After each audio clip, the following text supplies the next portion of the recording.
दुनिया में किसी जगह दो मेंढक रहते थे। ये मेंढक भाइयों की ही तरह सबसे अच्छे दोस्त थे। एक मोटा था और दूसरा पतला, लेकिन वे अच्छी तरह से घुल मिल गए थे। वे हमेशा परेशानी और रोमांच की तलाश में थे।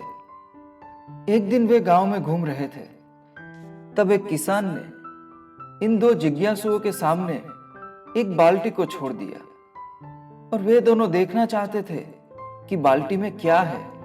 बाल्टी बहुत बड़ी थी, तो वो नहीं देख सकते थे कि अंदर क्या है। इसलिए वो दोनों बाल्टी में कूद गए। बाल्टी दूध से भरी हुई थी। अब वे दोनों इस दूध से भरी बाल्टी में से बाहर नहीं निकल सकते थे, क्योंकि किनारे पर बहुत फिसलन थी। इसलिए वे बस तैर रहे थे। वे तैरते गए, लेकिन 1 घंटे के बाद भी बाहर नहीं निकल सके। तो मोटे मेंढक ने अपने पतले मेंढक दोस्त से कहा, भाई मेंढक, अब हम बाहर नहीं निकल सकते। मेहनत का कोई फायदा नहीं। हम बस डूबने वाले हैं। हम मर जाएंगे। कोई नहीं आएगा हमें बचाने, और ना ही हम तितलियों में बदल जाएंगे और उड़ जाएंगे। लेकिन उसके दोस्त ने जवाब दिया, भाई मोटा मेंढक, पैडलिंग करते रहो, हिम्मत मत हारो। कोई हमें अंततः बाहर निकाल देगा। जब तक हम हार नहीं मानेंगे, हम डूबेंगे नहीं और हम मरेंगे नहीं। इसलिए वे घंटों तक पैडलिंग करते रहे। जब सूरज नीचे जाने लगा, तब मोटे मेंढक ने कहा कि मैं नहीं तैर सकता। अब और आगे तैरने का कोई मतलब नहीं है, क्योंकि हम वैसे भी डूबने वाले हैं। क्या फायदा।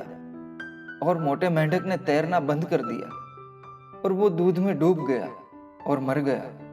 पतले मेंढक ने अपना सबसे अच्छा दोस्त खो दिया था और उसके आंसू नहीं रुक रहे थे। लेकिन अब वो पहले से अधिक दृढ़ था कि वो पहले से भी तेज और बहुत देर तक पैर चलाएगा, और पैडलिंग करना शुरू कर दिया। लगभग आधी रात को उसे दर्द महसूस हुआ और उसने देखा कि उसने दूध को मक्खन में बदल दिया था।